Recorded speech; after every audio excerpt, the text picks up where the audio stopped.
देखिए, सालों से एक ही कहानी चलती आ रही थी। MacBook performance, battery life, efficiency, हर चीज में किंग।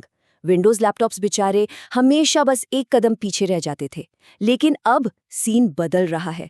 राइजन एआई चिप्स के आने से विंडोज ने एक जबरदस्त वापसी की है। तो सवाल ये उठता है कि क्या एप्पल को अब सच में टेंशन लेने की जरूरत है?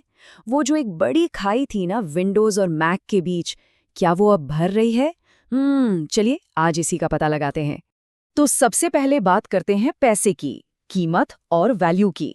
देखते हैं कि कागज पर कौन बाजी मारता है और असल में जेब पर कौन भारी पड़ता है। और यहीं पर सबसे पहली चीज जो चौंकाती है वो है कीमत का फर्क। मतलब सोचिए, एसस आपको लगभग 20,000 रुपए कम में डबल रैम और डबल स्टोरेज दे रहा है। और अगर मैकबुक में 32 GB रैम चाहिए तो भाई कीमत सीधे 50,000 और ऊपर चली जाती है। ये बहुत बड़ा अंतर है।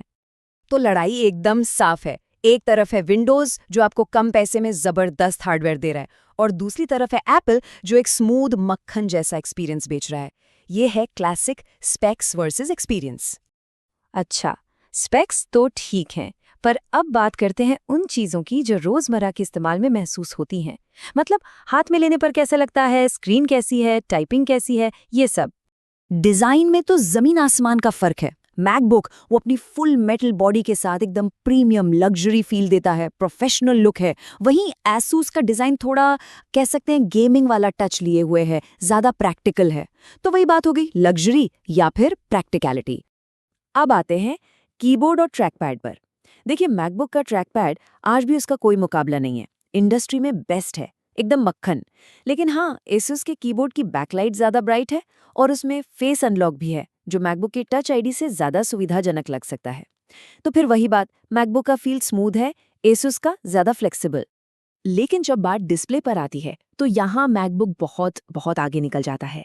उसका जो मिनी एलईडी पैनल है ना, जिसे वो लिक्विड रेटिना XDR कहते हैं, उसकी ब्राइटनेस, उसके कलर्स और HDR सपोर्ट मतलब जबरदस्त है। एसस का 165 हर्ट्ज पैनल गेमिंग के लिए बढ़िया है, नो डाउट, पर मूवीज या कंटेंट देखने का जो मजा मैकबुक पर है वो यहाँ नहीं है। और सच कहूं तो यही वो जगह है, डिस्प्ले और स्पीकर्स, जहां मैकबुक आपको याद दिलाता है कि वो इतना महंगा क्यों है। उसका जो मल्टीमीडिया एक्सपीरियंस है ना, वो एक अलग ही लेवल का है। एसूस वहां तक पहुंच ही नहीं पाता। चलिए अब आते हैं मुकाबले के सबसे दिलचस्प हिस्से पर, परफॉर्मेंस। ये असली लड़ाई है एफिशिएंसी और कच्ची ताकत के बीच। एक तरफ है एप्पल का M5 चिप, दूसरी तरफ है नया AMD Ryzen AI।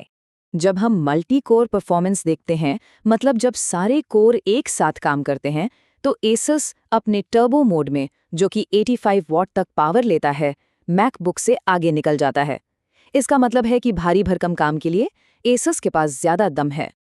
लेकिन कहानी में ट्विस्ट आता है सिंगल कोर परफॉर्मेंस में। यहाँ एप्पल का M5 चिप बाजी मार लेता है। और ये जरूरी क्यों है? क्योंकि हमारे रोजमर्रा के ज्यादातर ऐप्स सिंगल कोर पर ही चलते हैं।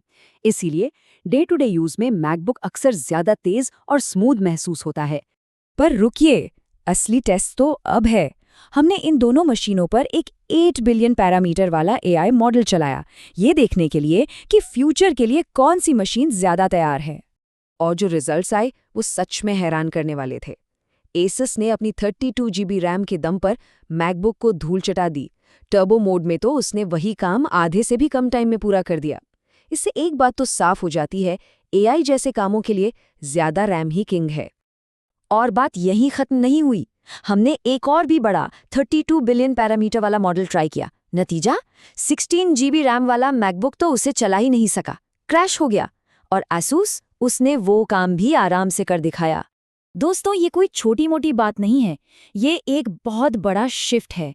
पहली बार AI जैसे फ्यूचर प्रूफ कामों में विंडोज लैपटॉप सिर्फ एप्पल की बराबरी नहीं कर रहा, बल्कि उससे आगे निकल रहा है। अच्छा, परफॉर्मेंस तो जबरदस्त है, लेकिन लैपटॉप सिर्फ परफॉर्मेंस से नहीं चलता है ना, बैटरी और सॉफ्टवेयर भी तो है। तो चलिए अब एक रियलिटी चेक करते हैं।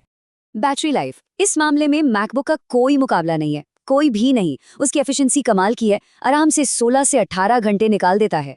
वहीं एसुस आपको देता है करीब 11 से 12 घंटे, जो कि एक विंडोज लैपटॉप के हिसाब से बहुत अच्छा है, पर मैकबुक से सीधा 6 घंटे कम। तो वो जो एक्स्ट्रा पावर है ना, उसकी कीमत बैटरी से चुकानी पड़ती है। और आखिर में सॉफ्टवेयर। मैक का इकोसिस्टम है कंट्रोल्ड परफेक्शन, मतलब सब कुछ एकदम पॉलिश्ड, स्टेबल और आपस में कनेक्टेड। वहीं विंडोज़ है कंट्रोल्ड केओस, मतलब यहाँ आपको पूरी आज़ादी है, पूरी फ्लेक्सिबिलिटी है। तो आखिरी सवाल, कौन जीता? सच तो ये है कि इसका कोई एक जवाब नहीं है, कोई एक विनर नहीं है। सही मशीन वो है जो किसी की ज़रूरतों पर खरी उतरे। तो Asus TUF A14 किसके लिए है? अगर गेमिंग करनी है, अगर AI मॉडल्स पर काम करना है, या फिर अगर कम पैसे में सबसे ज़्यादा पावर और आज़ादी चाहिए, तो ये मशीन एकदम सही है। और मैकबुक प्रो, ये उन लोगों के लिए है जो क्रिएटिव काम करते हैं, जैसे वीडियो एडिटिंग, डिज़ाइन या म्यूज़िक, जिन्हें सबसे बेस्ट डिस्प्ले, बेस्ट स्पीकर्स और पूरे दिन की बैटरी चाहिए, और इन चीज़ों पर कोई समझौता नहीं कर सकते। तो कुल मिलाकर कहानी ये है, विंडोज़ लैपटॉप अब पीछे नहीं है। कुछ ज़रूरी मामलों में तो वो आगे भी निकल गए हैं। हाँ, ओवरऑल एक्सपीरियंस, वो जो एक स्मूथ फील है, उसमें शायद एप्पल आज भी जीतता है। लेकिन अब ये जो फासला है ना दोनों के बीच, वो इतना कम हो चुका है जितना पहले कभी नहीं था।